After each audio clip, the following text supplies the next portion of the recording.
কে বসে আনতে পারবেন? আপনার স্বামী কথা শুনে না, আপনার স্বামী বিদেশে আছে, কয়েক বছর হয়ে গেছে, সে আপনার সাথে কোনো যোগাযোগ রাখে না। এমনটা অনেকে আছে না, যে হুজুর প্রথম আমার সাথে যোগাযোগ রেখেছে, এখন আমার স্বামী কয়েক বছর হয়ে গেছে বিদেশে, একবারও ফোন দিয়ে আমাকে জিজ্ঞাসা করে না যে আমি কেমন আছি, কি অবস্থায় আমি দিনকাল অতিবাহিত করতেছি। আমার 2টা ছেলে মেয়ে আছে, তাদের ভরণ পোষণ পর্যন্ত সে দেই না, সে ফোনে আমার সাথে যোগাযোগ রাখে না, তাহলে কিভাবে সে আমার ভরণ পোষণ দিবে? অনেক নারী আছে অবহেলায় দিনকাল অতিবাহিত করতেছেন, বুক ভরা কষ্ট নিয়ে দিনকাল কাটিতেছেন, কিন্তু কাউকে বুঝতে দেই না, কারণ কষ্টের কথা কারোর কাছে বললে তো কোনো উপকার হয় না। এই জন্যে অনেক নারী আছে বুক ভরা কষ্ট নিয়ে দিনকাল অতিবাহিত করতেছেন, মাঝে মধ্যে আমাদের কাছে ফোন দিয়ে জিজ্ঞাসা করে আর চোখের পানি ছেড়ে দিয়ে হাউমাউ করে কান্না করে।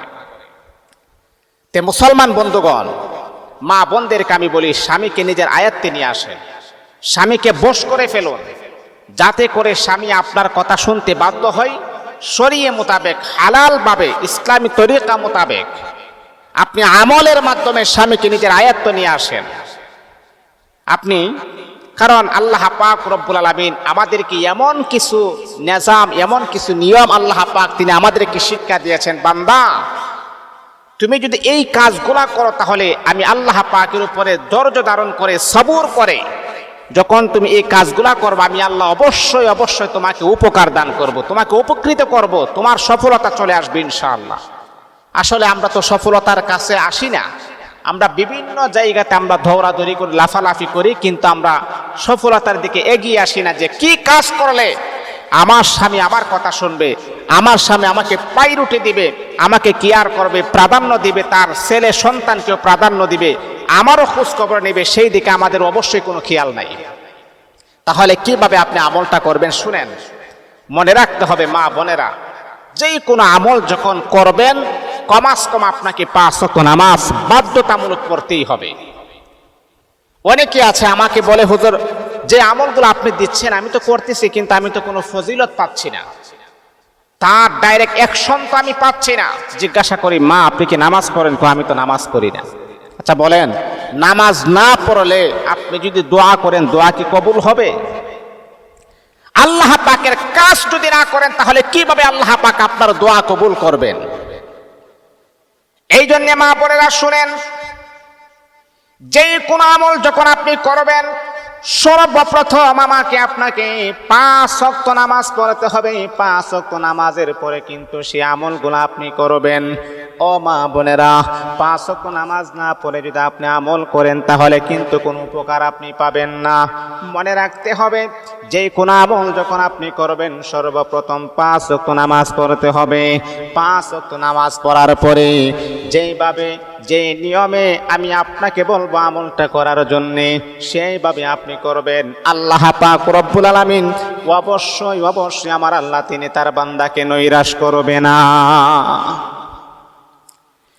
1 নাম্বার হলো 5 ওয়াক্ত নামাজ পড়বেন। 2 নাম্বার হলো বিশ্বনবী মুহাম্মদুর রাসূলুল্লাহ সাল্লাল্লাহু আলাইহি ওয়াসাল্লামের নামে কমাস কম আপনি 3 বার 7 বার দুরূদ শরীফ পড়বেন। দুরূদ শরীফ পড়ার পরে ইস্তিগফার আপনি পড়বেন, আস্তাগফিরুল্লাহাল্লাযী লা ইলাহা ইল্লা হুয়াল হাইয়ুল কাইয়্যুম ওয়া আতুবু ইলাইহি লা হাওলা ওয়ালা কুওয়াতা ইল্লা বিল্লাহিল আলিয়্যিল আযীম।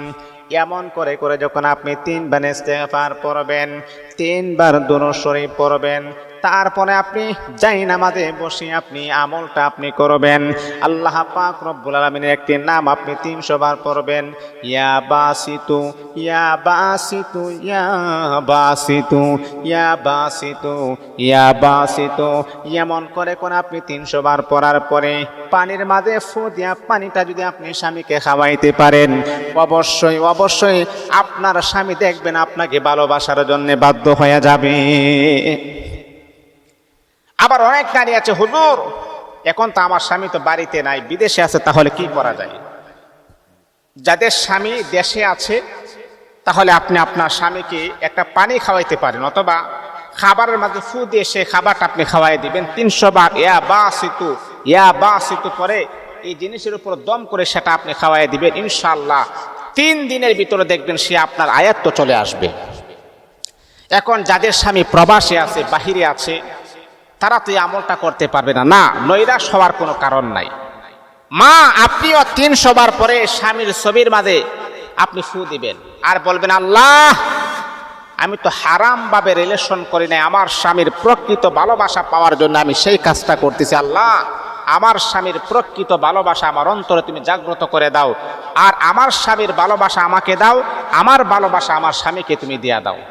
আল্লাহ, আমাদের সংসারটাকে তুমি ফুটন্ত গোলাপের মতো সুন্দর করে দাও, একে অপরের প্রতি মহাব্বত আর ভালোবাসা তুমি জাহির করে দাও, তুমি প্রকাশ করে দাও। এমন করে করে মা, আপনি আমলগুলো আপনি যখন 3 দিন যখন করবেন, দেখবেন আল্লাহ পাক রব্বুল আলামিনের কুদরতের মহিমা প্রকাশ হয়ে যাবে। আল্লাহ পাক কয়েকদিনের ভিতরে আপনার স্বামীর অন্তরের ভিতরে আপনার মহাব্বত ভালোবাসা আপনার স্বামীর অন্তরের ভিতরে আমার আল্লাহ প্রকাশ করে দিবেন, জাহির করে দিবেন। এই জন্যে এই আমলগুলা করবেন, নৈরাশ হবেন না। আজকে হয়েছে না কালকে হবে, কালকে হয়েছে না এর পরের দিন হবে। আমরা অনেকে কি করি, হুজুর যেহেতু বলছে 3 দিন, আমরা 3 দিনই করি না।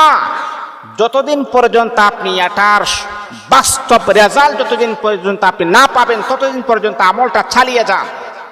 ইয়া বাসি তো আল্লাহ পাকের একটি নাম। আচ্ছা বলেন তো, এই নামটা পড়লে কি গুনাহ হবে?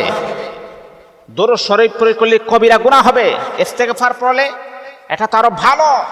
আপনি আমলটা চালিয়ে যান, দেখবেন একদিন না একদিন আল্লাহ পাক আপনার ডাকে সাড়া দিবেন।